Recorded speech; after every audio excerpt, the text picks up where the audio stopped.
So it's time for me to revisit the best Band-Maid song as per our top 25 list. If you haven't watched that already, then please do, because obviously spoilers ahead.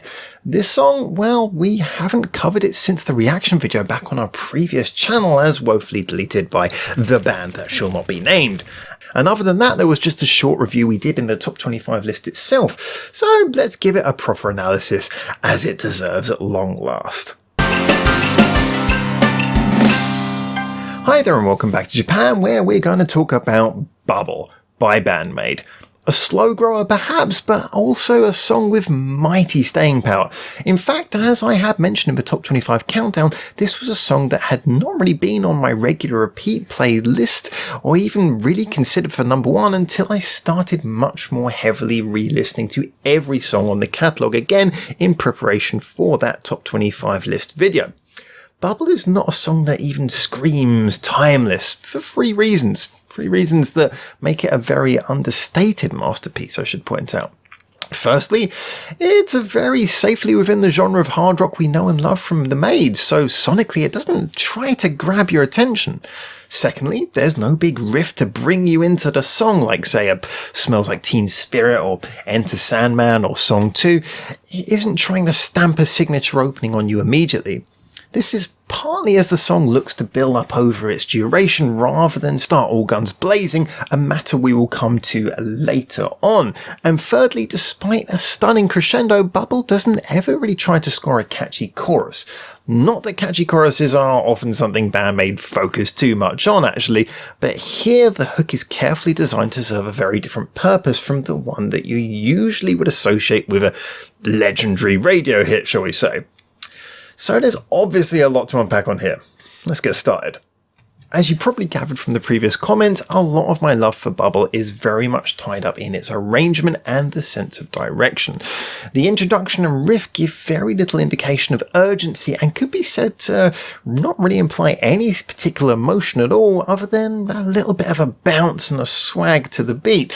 It ticks off all the usual points of engaging musicianship that we're used to, but not very much more in those first few bars.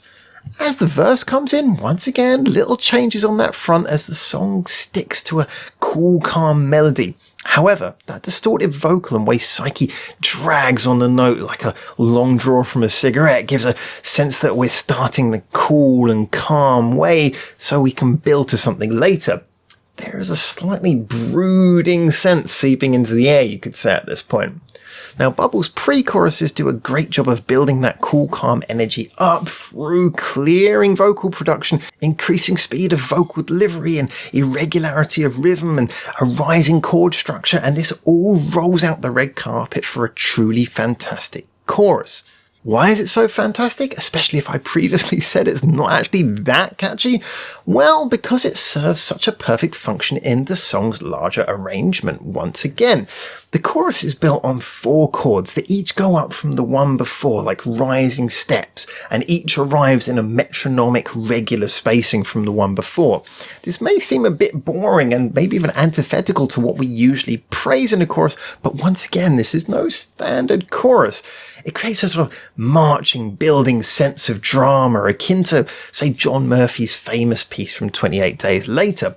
Relentless regularity of the chord changes, the constantly rising pitch of the chord progression. It all lets you know that this chorus may have burst in, but is not the final destination.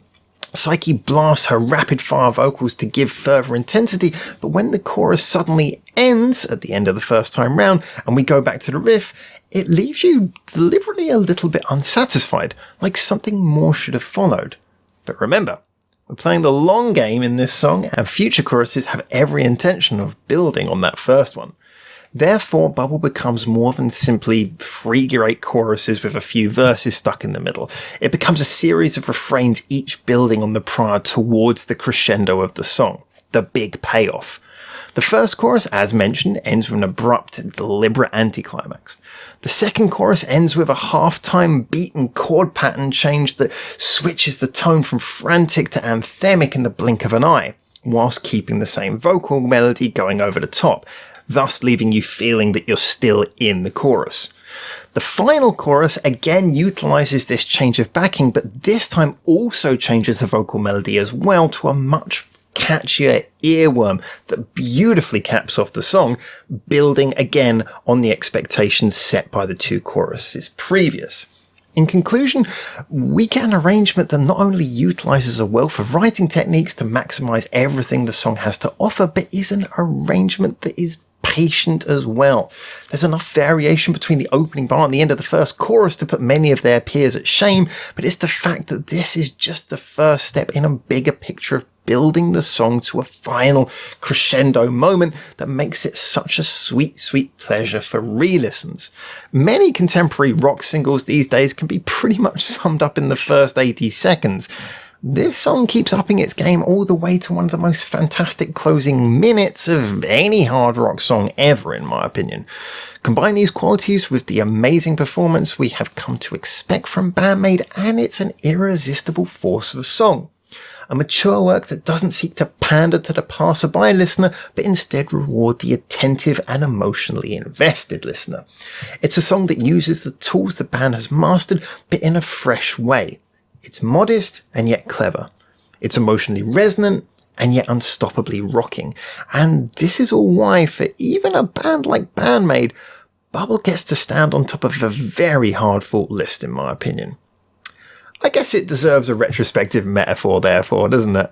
Alright, so, in that case, Bubble is Kopi Luwak. Yes, it might be fine as it is, but let it go around a few times and it just gets better and better and winds up as some good shit. So there you go, and I look forward to seeing your comments on this video because all opinions about music are subjective after all, so share yours and let's get this conversation started. A big thank you to anyone who likes or subscribes or follows any of the social medias linked in the description below. An even bigger thank you to our Patreons who of course keep this channel running because no adverts, we're not monetized. And a final special thank you to you for making it through to the end of this video. So until I hopefully see you very soon in Japan for the next one of these, for now, ciao ciao.